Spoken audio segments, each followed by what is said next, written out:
So today I wanted to talk a little bit about my parents' divorce. It's gonna be a good one. So my parents got divorced when I was about 6 years old, and at the time I had no idea what the hell was going on. I had no idea that my little world was about to change dramatically. So the big thing about my parents' divorce wasn't that my dad left, but it was what happened because he left. So here's the thing. My dad went out and got essentially a new family and then decided that he would sell our house from underneath us. So now that the family home was gone, that meant my mum, sister, and I were jumping around from rental property to rental property for the rest of our foreseeable lives. My mum was originally a stay-at-home mum, but from that point on, she had to go out and find a full-time job. Money was always a problem for us, but we were by no means poor. We never went on big expensive holidays. We didn't have like the most expensive toys or the biggest finest things, but honestly we didn't need them. So all in all, even though we were moving from rental property to rental property, we didn't have it that bad. However, when I was in primary school and high school, strangely enough, none of my friends or extended family came from broken homes. Everyone had somewhat of a stable home life. So when I was quite young, I didn't really have anyone I could relate to. Everyone had a dad, and I had this strange man that I went and saw on weekends with his replacement family. So in these situations, some kids tend to fly off the handle when they don't have a stable home life. In some ways, my sister actually did fly off the handle, but it was completely understandable because she was older than me and she had a period of time where she was able to bond with my father more. So in a way, when he left, she felt betrayed by him, not necessarily because he left, but because of the way he handled things after he left. So while my sister was off gallivanting around becoming an angsty teenager, I took a different approach and I became a recluse teenager that delved into the world of online gaming. And that is when I found the wonderful game Runescape. This was a world that was completely mine to control. I got instant gratification when I leveled up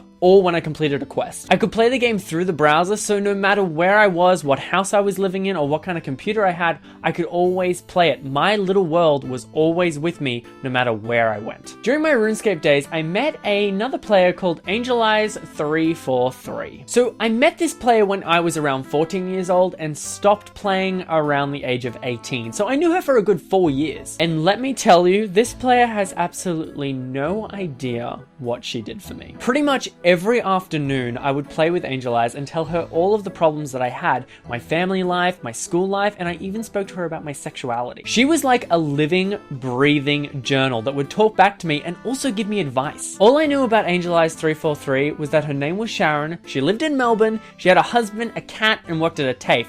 And that's pretty much it. The most personal thing I know about Sharon is that she was disowned from her family because they didn't agree with her choice of husband. We never exchanged phone numbers or emails, and Facebook wasn't really a thing at that point. Now that I'm older, I understand why she didn't ever push to meet me or get any of my personal details because I was so young. I was 14, 15, 16 years old. She didn't really want to be going into that kind of weird situation. But she was more than happy to be my friend on RuneScape. Now, I'm not completely naive. I understand that this Angel Eyes 343 could have been a catfish. It could have been a 40-year-old man in Western Australia, but honestly, that doesn't matter. She helped me more than she could ever know. It is so sad because she was such a massive part of my life and I have no way of getting in contact with her. Neither of us play the game anymore, and if either of us ever logged on just to see what was going on, the chances of us both bumping into each other at the same time, it's just not gonna happen. I find it so ironic that her name was Angel Eyes 343 because honestly,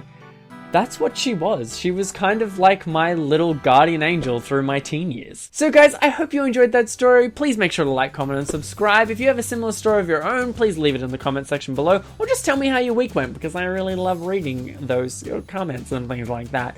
Around here, you can click all the other videos that I've made in the past, and you can be like, click on them or something. I don't know. Don't expect this next week. This is not a thing that we're doing. I just was like this, so let's just get that out of the way. Okay guys, bye! Oh! Hi! Did you think the video was over? No, you little fish nugget. I thought I'd let you know why I'm dressed like this. I went for a job interview today for this really amazing job that I'm really hoping I get. I don't know. I think I did pretty well in the interview. I'm not really sure. But this is just a little extra bit for you little muffins that stayed around to the end. Wish me luck, I guess. I've already had the interview, so we'll see how it goes. I'm not sure. Bye, guys.